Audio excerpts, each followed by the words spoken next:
people like me. You need people like me so you can point your f***ing fingers and say, that's the bad guy. That's the bad guy. That's the bad guy. That's the bad guy.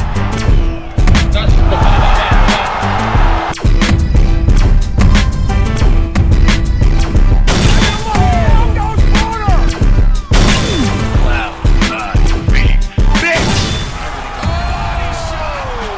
Welcome to the motherfucking relay. We're covering today's top boxing news. Okay, we'll start with this Friday on the undercard of Jonas versus Price. Newly crowned WBC lightweight champion Caroline Dubois will be defending her title against South Korea's own Bo Mi Re Shin. She got some criticism, she got some heat for taking on this fight because she chose to do this instead of unifying titles with Beatrice Ferreira, her fellow champion. Who's been calling her out? Who was available? As opposed to bringing up a super featherweight up to lightweight to make a voluntary defense of her title, but that's not to suggest that this fight won't provide some entertainment value. Stylistically, this is going to be an all-action shootout. Caroline Dubois is 24 years old to Bo Mi Re Shin, who is 30. Caroline Dubois is a southpaw, where Bo Mi Re Shin is an orthodox fighter. Caroline Dubois sports a professional record of 10 wins with no losses, 1 draw, 5 knockouts. To Bo Mi Re Shin, who sports a professional record of 18 wins with 2 losses, 3 draws, 10 knockouts, having never been knocked out in 23 professional bouts. Last in action in November of last year opposite the ring, a girl whose name I can't pronounce. Too many goddamn consonants in there. But Bo Mi Re Shin last saw action in December. She fought 2 times last year, so she doesn't have any ring rust that she needs to shake off this one. Currently on a 3-fight winning streak after dropping a split decision to Delphine Persoon in May of 2023. She's fought 3 times since then and won 3 times since then. 2 out of the 3 were by way of knockout. Bo Mi Re Shin can punch, at least at super feather. Caroline Dubois last saw action at the beginning of this year in January opposite the ring Jessica Camaria, who she was well on her way to knocking out, but due to a clash of heads, the fight was scored a technical draw. I think that most of you will be familiar with Caroline Dubois' methodology by now, what she looks like in a fight and how she goes about fighting a fight. It's Bo Mi Re Shin that may be a mystery to you. So if you're not already familiar with this fighter, think of Bo Mi Re Shin as being a South Korean version of Delphine Persoon. That's how she fights. That's what she looks like. Letting the fists fly, it's hell for leather whenever Bo Mi Re Shin is in action. She's a pressure fighter, best described as a mauler, a brawler, with little regard for form and function, technique, defense. If anybody's gonna bring the finesse to the fiesta, it's gonna be Caroline. This Friday. Best described as a boxer-puncher on the more aggressive side as far as boxer-punchers go, almost bordering on a pressure fighter herself. But she is classically trained, and you can see that even when she's applying pressure, it's educated pressure. It's not throwing punches for the sake of punches irresponsibly. There's head movement, there's slipping, rolling, bobbing, weaving. It's all very crafty. As opposed to what you get from Bo Mi Re Shin, who's willing to take one to give one, sacrifice defense for offense to get her punches out, get her punches off, and she's got power, she's got an engine, at least at super featherweight. Will it hold up at lightweight? I don't think so. She's too rough around the edges with her technique, too irresponsible with her offense, that I think Caroline Dubois will be able to beat those feet, create some space, catch her coming in. Counter in kind, what separates the pressure fighter from the boxer-puncher is the pressure fighter really is limited to coming forward. They don't know how to do anything else. At least not most of the time. The pressure fighter is right at home, barreling forward, taking one to give one, throwing punches in bunches to try and overwhelm their opponent, as opposed to the boxer-puncher that they can come forward too, but they're not limited to just coming forward and being aggressive. When they need to, they can box. Slipping counter, rolling counter, move and punch. The boxer-puncher is just as capable of being the aggressor as the pressure fighter, but they're not limited to that, and that's what separates them. So I see a situation where Caroline will be able to out-hustle Bo Mi Re Shin as she barrels forward to land hard counters, hard punches, harder, I think, than anybody's ever hit Bo Mi Re Shin. No, I don't think Bo Mi Re Shin has ever felt the kind of power and sharpness and speed that Carolyn brings to the table. She's never been stopped before. She's never been knocked out. But this Friday, I think that's going to change. I think Carolyn is going to get her out of there. It may not be a cold knockout. Might be a referee stoppage after too many clean punches land. I could see that. Because Bo Mi Re Shin is so awkward and so messy in her approach, there's the potentiality that things could get chippy, mid-range to inside, and that could frustrate Carolyn for a bit, but eventually she'll gather her bearings, and land hard punches to get Bo Mi Re Shin out of there. So I'm gonna go with Carolyn Dubois by way of knockout this Friday on the undercard of Jonas versus Price, which will be shown on Sky Sports in the UK. Peacock here in the United States. Carolyn Dubois by way of knockout is the pick. Elsewhere in the world of boxing, the ongoing situation between Gervonta Davis, Lamont Roach, and the New York State Athletic Commission. According to veteran boxing scribe Stephen Kimothy, the Thomas Sowell of boxing, he said Lamont Roach and his representatives have written a letter to the New York State Athletic Commission asking for a review of what transpired in round 9 and to reverse the decision of his bout against Gervonta to a win in his favor. Part of the legal letter sent by attorney Greg Smith on behalf of Lamont Roach reads, "The sequence of acts taken by Mr. Davis, turning away from the action mid-round, walking to his corner, and partially exiting the ring was a clear indication that he had retired or quit the match." Or if nothing else, deserved to be disqualified. And later stated, Mr. Roach is confident that the commission will agree with the millions who have seen the fight and determine that Mr. Roach is the true winner of the bout, either via TKO, due to Mr. Davis removing himself from the bout, or being disqualified for carrying an illegal irritant into the ring, or via decision after scores have been adjusted to reflect the knockdown. The argument is there, but will the New York State Athletic Commission decide to show their teeth and make an example out of Gervonta Davis? I'm not optimistic, but boxing insider Rick Glacier seems to be. Rick says Roach has retained the legal services of LA-based attorney Greg Smith. He is also the attorney of Canelo Alvarez. Standing boxing rules will apply, and this could very well get overturned to a Lamont Roach victory. Stay tuned, because this saga is far from over. Is that possible? Do you think they would do that? I mean, the optics are pretty bad. He clearly took a knee, he clearly turned his back on his opponent, he clearly ran to his corner, which constitutes not just a violation for Gervonta, but a risk for Lamont Roach, because God only knows what they're doing in that corner, while Steve Willis is allowing it. What about the gamblers? Won't overturning the decision to a Lamont Roach victory affect them and the bookmakers? In response to that, Rick Glacier says, "For your information regarding betting on boxing, for all those that wager or simply inquiring minds, no matter the result of Lamont Roach's protest with the Tank Davis fight, the wagers were paid on the results of the fight that evening.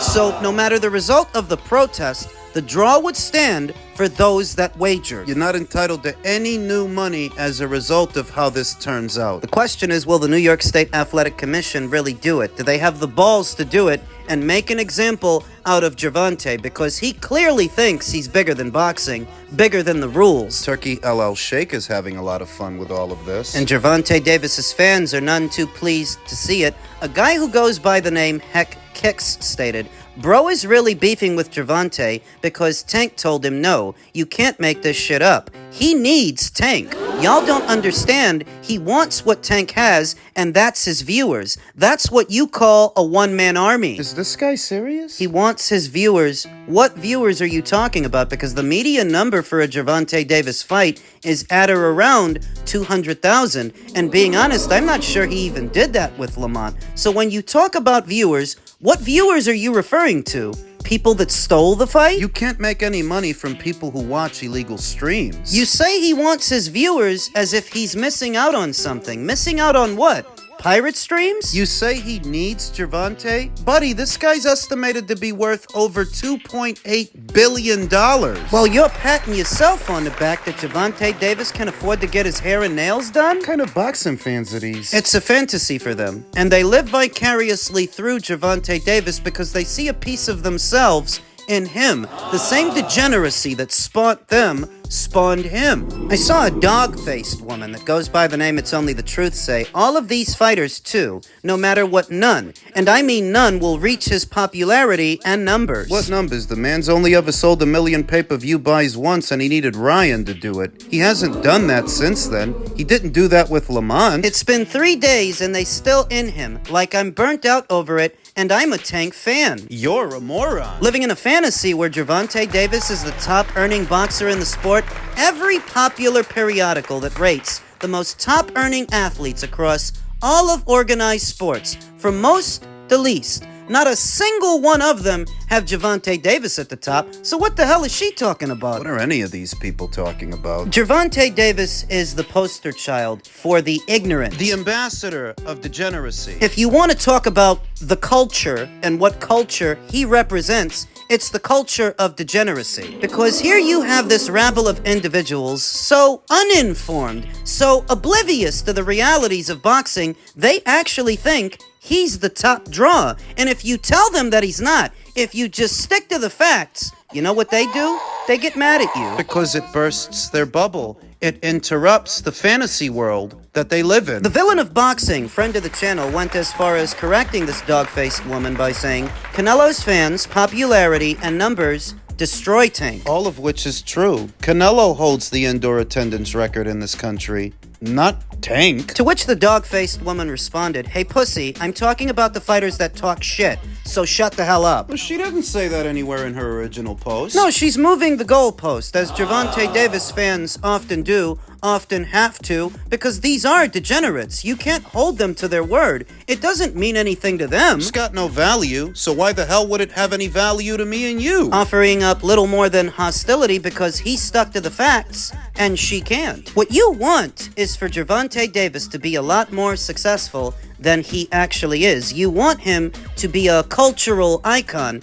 and while in some ways he might be, we're talking about bum culture, degenerate culture. Is he well known and is he popular? Yes, among people that don't actually pay for boxing or pay per view. I don't expect this dog-faced woman to have the mental faculties to put together how is it that Gervonta Davis could be as popular as he is, or he seems, and simultaneously bring in such low pay-per-view buys. It's because most of the people that support him are thieves. Digital pocketbook thieves. With supporters like that, who needs enemies? So that you can become hostile when anybody points out that Canelo's numbers greatly exceed Gervonta Davis's, and they always have. And if Canelo's not too big in the britches to work with Turkey, what's Gervonta's excuse? He's not even a close second to Canelo Alvarez. Ranked behind Canelo, you'll find Tyson Fury, Anthony Joshua, Alexander Usyk. You'll find a lot of guys before you find the name of Gervonta Davis. They have to keep up this illusion that he's the top-earning boxer in the sport so he doesn't have to go to Saudi. They don't want him to go over there, and he doesn't either because he's afraid of what will happen. No, you don't just get to take a knee, turn your back on your opponent, and run to your corner to go talk to them in the middle of a fight. Not in Saudi. They won't let you get away with that over there, but the New York State Athletic Commission might. Kinda like how a lot of scrubs never venture too far out of the disgusting neighborhoods they were raised in. He doesn't want to venture out of America, even if it's for far more money than he stands to make fighting the Lamont Roaches of the world. He knows he can't get away with that kind of crap that he got away with on Saturday someplace else, so he wants to stay local. And they pretend it's because of how much money he's making. It's fear. It's just plain old fear. He's not the tough guy that he pretends to be, and he's nowhere near the draw that his fans pretend he is. The same ones that are stealing his fights. No reasoning with somebody like this. I don't try to. I just stick to the facts. What if they do it, though? What if the New York State Athletic Commission decides they're going to disqualify Gervonta Davis and rule the contest a Lamont Roach win? If they were to, and he became WBA lightweight champion, he should not give Gervonta Davis the rematch. You say that the second fight the rematch will be bigger than the first, but you do realize that if you go into it, they're gonna work hard to screw you over more than they did the first time. See all the stuff they tried to get away with? They're still gonna try to B-side you if you were to go into a rematch in that situation. So for doing that, why don't you take your newly obtained title, if they do award it to you, and go to Saudi? Unify with Shakur Stevenson for a boatload of money on an even playing field. This is if the unthinkable happens and the New York State Athletic Commission decides to award Lamont Roach the victory. He becomes WBA champion. If that's how it goes down, you should take that and go to Saudi. I don't imagine he made all that much fighting Gervonta Davis anyway. Nothing that Turkey can't match or surpass for a Shakur Stevenson fight. I mean, what do you think Gervonta Davis paid this guy? I don't imagine he paid him much. Their initial meeting, the pay-per-views, I don't imagine they sold that much. What's for certain and for sure is that if you go into a rematch with Gervonta Davis, they're gonna work double time. They're gonna work even harder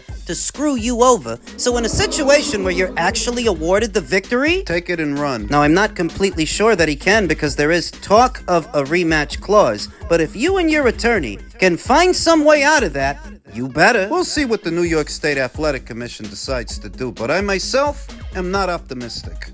The Gervonta Davis fans are shaking in their boots, though. They don't like that Lamont Roach lawyered up. I saw the president of Gervonta Davis's fan club, Ali Sucksack, say, "I don't know. Personally, not a fan of fighters lawyering up. It's a slippery slope. Take care of business in the ring." So many examples of fighters who could have sued, legit reasons, but never did. Librado Andrade Butte, Jose Ramirez Taylor, and many more. It just makes fighters look soft. As opposed to nail polish and purses, right? As opposed to taking a knee because a little bit of hairspray seeped into your eye. You didn't want to bend the knee to Turkey El Sheikh so that you would end up bending it to Lamont Roach. And the reason is hairspray or hair grease. I mean, let's say that he's telling the truth, and that's what it was. It was the hair grease. You've got guys fighting with blood in their eye and cuts on their eyelid, powering through a round, doing their best to stay on their feet. Guys with broken bones, broken hands, broken orbitals. So that when Gervonta Davis takes a knee because a little bit of grease got in his eye, you call Lamont Roach soft? You think hiring a lawyer? That's soft. As opposed to the piss-poor display you're getting from what is your false idol. Because in the event that he's actually telling the truth, and it was just a little bit of grease that got in his eye, that really isn't any better. Oh, so you get to skirt around all the rules that constitute a boxing match because you put too much grease in your braids. He gets his hair braided for every fight. Why didn't that ever happen before? Because it's bullshit, and the hairdresser that did his braids already said as much. You just don't want to believe her, because you don't like how all of this makes Gervonta Davis look. Looks pretty goddamn soft to me. Softer than Lamont for hiring a lawyer. Hiring a lawyer is the most sensible thing he could do. Since Gervonta Davis's people so obviously tried to screw him over, and what is he supposed to do? Stand there and take it the way that you would? It's time to play hide the peanut butter. It's disgusting is what it is, the way they go up to bat for this fraud. I don't know what the New York State Athletic Commission is going to do, but as far as I'm concerned, the damage is already done. Gervonta Davis is your god. And in the old country, we have a saying. What is it? If you can make God bleed, then people will cease to believe in him.